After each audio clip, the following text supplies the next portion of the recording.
이 코로나 바이러스는 바이러스 표면에 스파이크가 있다.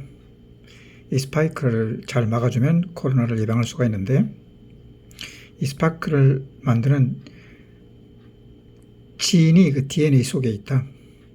그래서 이 스파이크를 만드는 그 RNA, 그 메신저 RNA를 일부를 유전자 변환법으로 잘라낼 수가 있다. 이 유전자 폴리뉴클레오타이드를 갖다가 이걸 보호할 수 있는 지질을 넣으면은 그 속에 메신저 RNA를 보관할 수 있고, 이것을 세포 투과물질을 이용해 가지고 세포 아래에 넣으면은 이것이 엔도솜을 탈출해 가지고 그 메신저 RNA가 세포 속에 들어가게 된다. 그래서 메신저 RNA가 세포질로 가게 되면 세포질 속에서는 이 메신저 RNA 지시에 따라 가지고 리보솜에서 아미노애시드, 폴리펩타이드를 해가지고 프로테인을 생산하게 된다.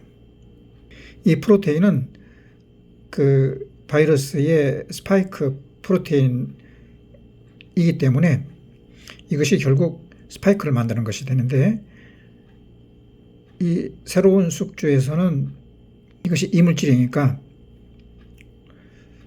프로테아 솜에서 이것을 부셔가지고 골기체로 이동해서 분비물로다가 외부에 이렇게 전시하게 되는데, 그때 보면은 끄트머리에 그 돌기가 생기는데, 이 돌기가 바이러스의 돌기와 똑같이 되는 것이다.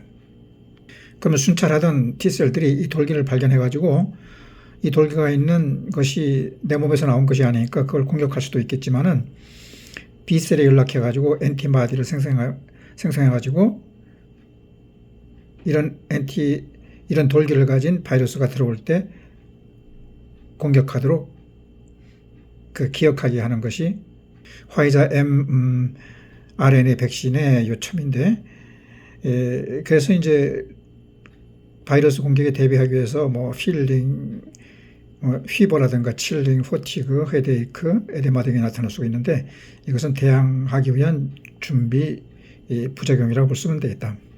이렇게 유전자 공법을 이용해 가지고 그 메신저 RNA를 직접 꺼내 가지고 세포 속에 집어넣으면은 세포질에서 리보솜에서 그 프로테인을 만들게 하는 방법이 그 RNA 백신 방법이고, DNA 백신이라는 것은 직접 DNA를 집어넣으면은 그 DNA가 다시 트랜스크립션을 거쳐가지고 RNA를 거쳐가지고 프로테인을 형성하는 똑같은 방법으로다가 백신을 만드는 것이다.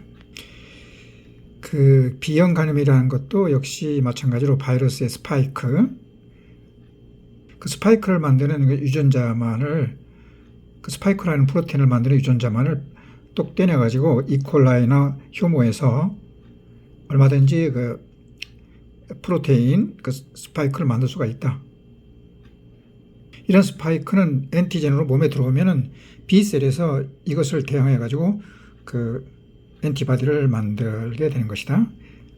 이것이 바이러스 리콤비네이션 백신인 그 B형 간염 백신에 해당되는 것이고, 휴먼 파필로마 바이러스 같은 경우는 바이러스 라이크 한 파티클, 즉 스파이크는 있고 그 툴레도 있는데 속 알맹이가 없는 것, 그것을 몸 안에 넣으면 B셀이 여기에 대해서 엔티바디를 만드는 것이 휴먼 파필로 바이러스의 백신이 되는 것이고, 폴리오 백신이라고 하는 것은 이 바이러스 자체를 약화시켜 가지고 라이브 폴리오 백신이라고 한다. 그 바이러스는 뭐 DNA 바이러스도 있고, 그래서 이제 이것이 그 트랜스크립션을 해 가지고 RNA 한 가닥으로 돼 가지고 이제 리보솜에서 뭐 프로테인을 만드는 것이 있고, DNA 바이러스, RNA 바이러스, 혹은 RNA에서 DNA를 합성해 가지고 필요할 때 또 RNA로 가는 그런 레트로 바이러스도 있다. DNA 바이러스는 백신을 만들기 쉽다. 안 바뀌니까. 그런데 RNA 그 바이러스는 돌연 변이가 심해가지고 백신을 만들어봐야 또 새로운 것으로 바뀌게 되면 또 새로운 백신을 만들어야 된다. 그 바이러스를 죽이는 약은 없고 증식만 없지 않은 것뿐이고 항생제를 쓰는 것은 2차 감염을 예방하기 위해 쓰는 것이다. 휴먼 이뮤노데피시트 바이러스는 HIV 바이러스는 에이즈 바이러스로 하는데 대표적인 레트로 RNA 바이러스로서 유전 정보가 DNA에 있는 것이 아니라 RNA에 들어있다.